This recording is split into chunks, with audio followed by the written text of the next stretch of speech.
Hello বন্ধুরা, তোমরা সবাই কেমন আছো? আজকে আমি তোমাদের সাথে শেয়ার করব আমাদের কালী পুজোর ব্লগ। আমাদের বাড়িতে ছোট করে পুজো হয়েছিল, সেই ব্লগটাই তোমাদের সাথে শেয়ার করব। আমাদের বাড়ির সামনেও এমনিতে কালী পুজো হয় একটা ক্লাবে, তারপরও সেই জন্য দেখতে পাচ্ছেন কি সুন্দর সাজিয়েছে। আর এরপর আমাদের নিজেদের বাড়িতে আমার ভাই খুব সুন্দর করে কালী পুজো করে। অন্যান্য বছরের মতো এবছরও খুবই সুন্দর করে কালী পুজো হয়েছে। অন্যান্য বছরে আমার ভাই নিজে হাতে মূর্তি তৈরি করে সেই মূর্তিটার পুজো করে, কিন্তু এবছরে সে একটা পিতলের মূর্তি কিনে এনেছে, খুবই সুন্দর দেখতে।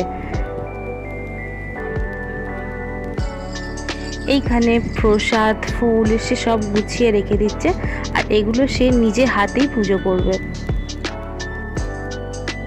আর এখানে আমার দিদির মেয়ে, সেও চেষ্টা করছে লুচি বানাতে।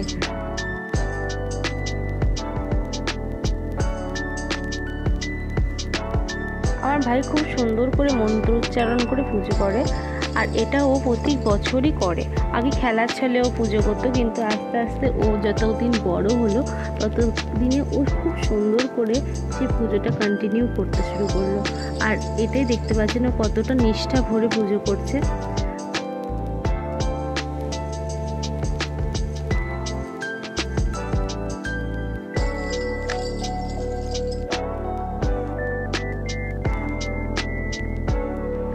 বাড়িতে পুজো হলে সবাই মিলে খুব আনন্দ হয়। এবার সবাই মিলে এই পুজোটা খুবই মজা করেছিলাম আমরা। এখানে প্রদীপ জ্বালিয়ে সে আরতি করে নিচ্ছে।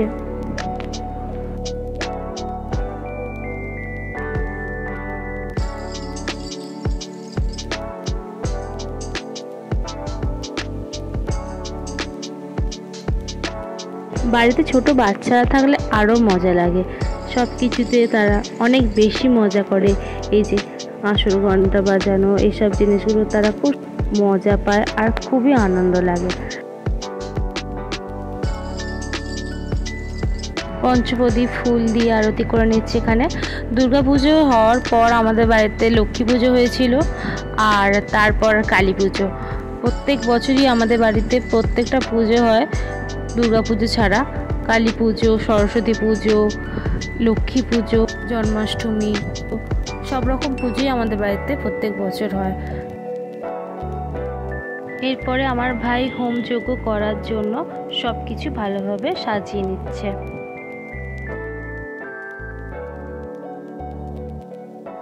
এরপর হোম শুরু হলো, আর এই হোমের আগুনের শিখা কত সুন্দর লাগে দেখতে।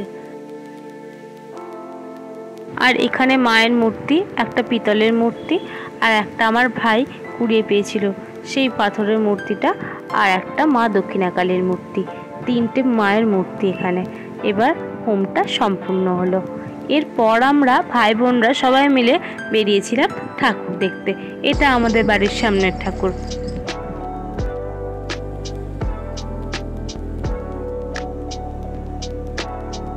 এরপর আমরা ঘুরতে ঘুরতে বাজারে গেছিলাম। বাজারে কত সুন্দর ঠাকুর এসেছিল, আর কত সুন্দরভাবে আলো দিয়ে গোটা বাজারটা সাজিয়েছিল।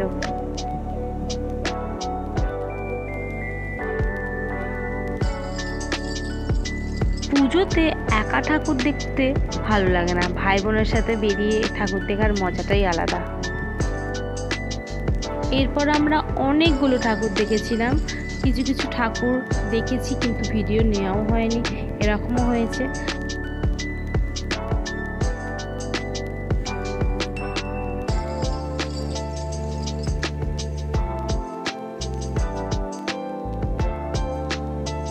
মানে মা কালীরা তো পুরো অন্যরকম হয়েছে, কতগুলো হাত মায়ের দেখতে পাচ্ছেন।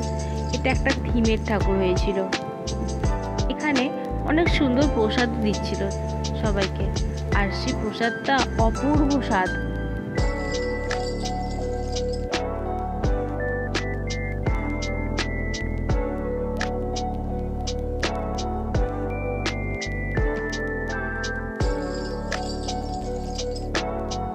এটাও আমাদের বাড়ির সামনেরই মা কালী। আমাদের বাড়ির সামনে প্রায় 4 থেকে 5টা কালী পুজো হয়েছিল। আর দেখতেই পাচ্ছেন কত সুন্দর মা কালীকে সাজিয়েছে। আমাদের এখানে অনেক বেশি কালী পুজো হয়। এরপর আমরা গেছিলাম আমাদের বাড়ির সামনে আর একটা প্যান্ডেলে। দেখতে পাচ্ছেন এখানে আমার দিদির মেয়ে বসে ঠাকুর পুজো দেখছে।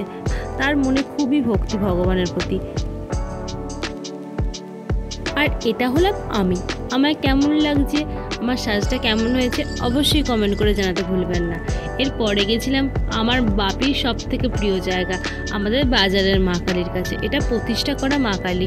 দেখতে পাচ্ছেন কত সুন্দর আমার মায়ের মুখ। আর এই কালী ঠাকুরটা খুবই জাগ্রত। এরপর আমরা বাড়ি ফিরে প্রচুর বাজি ফাটিয়েছিলাম। দেখতে পাচ্ছেন আমার দিদির মেয়ে, দাদার ছেলে, তারা খুব মজা করেছিল এই বাজি ফাটিয়ে। আপনাদের কালী পুজো ভাইফোঁটা কেমন গেল অবশ্যই কমেন্ট করে জানাতে ভুলবেন না। আর অগ্রিম জগদ্ধাত্রী পুজোর অনেক শুভেচ্ছা। অনেক ধন্যবাদ ভিডিওটা দেখার জন্য। ভালো লাগলে লাইক করতে ভুলবেন না। আবারও একটা নতুন ভিডিওতে আপনাদের সাথে দেখা হবে।